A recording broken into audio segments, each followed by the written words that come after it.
The Abrahamic religions such as Judaism, Christianity, and Islam have certainly mobilized various people groups to either go to war or simply move from one place to the other in a mass exodus, if you will. These religions have a history of advocates who were filled with religious vigor to achieve some sort of national goal. So what about traditional religions in Africa? Have indigenous religions on the continent ever mobilized African people in a similar way? Hopefully, we can explore that question today.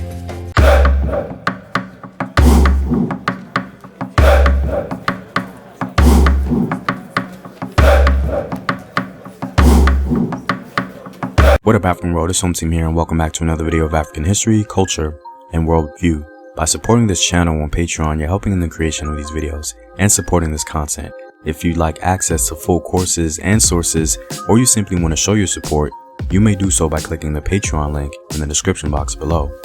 All of the traditional African religions we'll be discussing today have accomplished three things. The first one formed a loosely connected kingdom through non-violent means.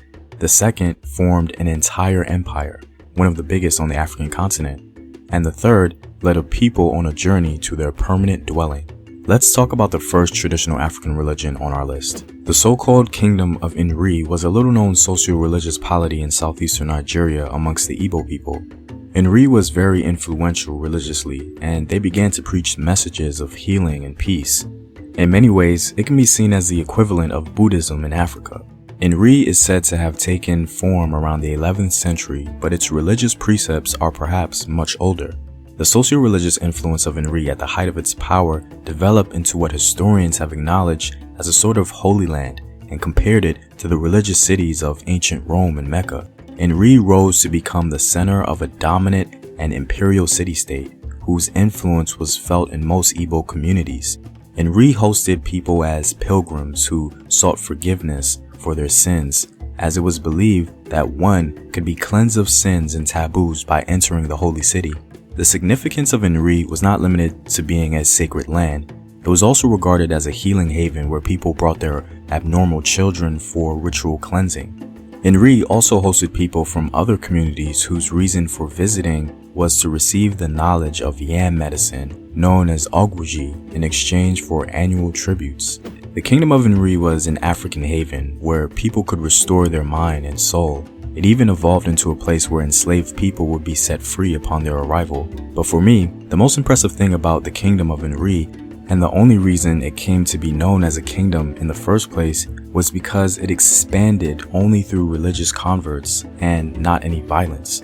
Essentially, the Igbo priesthood were spiritual warriors who converted people to the belief system and gained the loyalty and support of various towns and villages.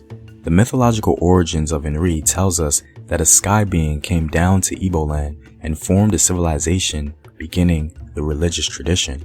The Kingdom of Nri was ahead of its time, and it seems as though its spiritual liberation became a threat to other African states in the region, and it began to weaken. But its powerful spiritual movement certainly mobilized Africans to build a utopia in the heart of West Africa. Our second traditional religion that mobilized African people was the Nile Valley worship and veneration of Amun. During the third intermediate period of Egypt, the Nile Valley was facing a time of division and foreign invasion, especially in the north. The entire country was fragmented as various native rulers and Libyan princes struggled for power. Because of this fragmentation and perversion of religious values, at least from the Kushite perspective, the Nubian king, upon pleas for help in Egypt, decided to act and initiated what some may consider the first recorded holy war in African history. King Payanki was apparently a very pious man, and he became very passionate about restoring the true religious values of the Nile Valley. He truly believed that Amun himself had chosen him to do so, and so he began to mobilize his army. Records tell us that he told his army to fight nobly and to even announce to their enemy that attack was imminent. What's even more telling concerning King Payanki's piety and his intent to initiate a holy war was what he told his army before they went to battle. When you arrive within Thebes before Karnak, you should enter into the water, purify yourselves in the river, clothe yourselves in the best linen, lay down the bow, withdraw the arrow.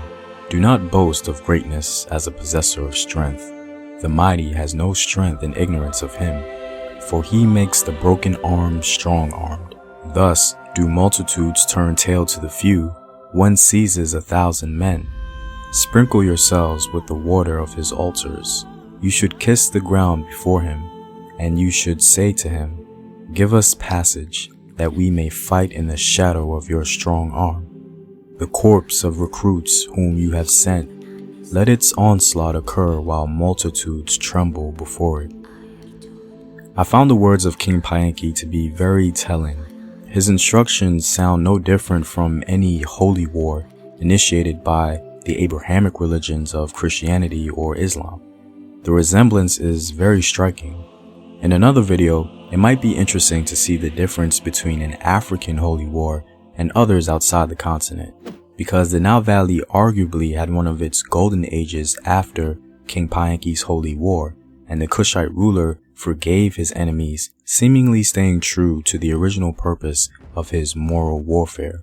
Anyway, the Kushites conquered Egypt like a cloudburst and established the so-called African Renaissance.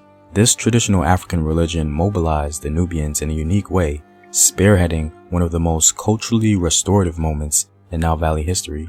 Our last traditional religion comes from southern Africa, the worship of the Shona god Mwari. The idea of Mwari has many attributes, and it may vary depending on who you talk to. But in general, Mwari is accepted as the creator of all things. Shona traditional religion is monotheistic. The word Mwari may have roots in the Bantu Muwari, which literally means that which is self-existent. Other expressions of God are Nyadenga, which means owner of heavens, and Musiki, which means the creator. This name depicts a separation or distance of the people from God. The Shona maintain that Mwari is the originator of wisdom and knower of all things, having no limitation. Everything is attributed to Mwari. The Njelele shrines of the Motopo Hills is dedicated to Mwari's worship and veneration, and to the founding of Zimbabwe in general. Like other religions around the world, the finding or establishing of a holy land became a very important precept for the foundation of the religion. The traditional religion of the Shona people can be seen as no different. According to Shona oral history, the worship of Mwari is linked to their homeland near Lake Tanganyika, which borders several African countries such as the Democratic Republic of Congo and Tanzania. And Mwari is said to have guided the Shona from their homeland safely to Zimbabwe.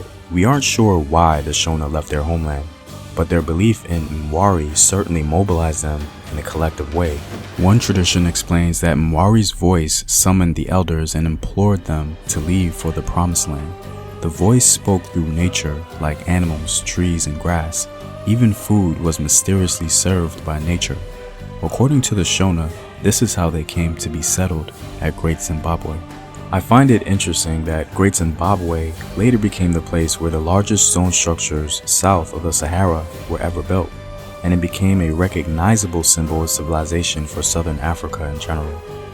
Well, I'm all out, guys. If you like these videos and want to help in its continued production, consider supporting the home team on patreon.com. The link is in the description box below. Know thyself, remember your ancestors. Peace.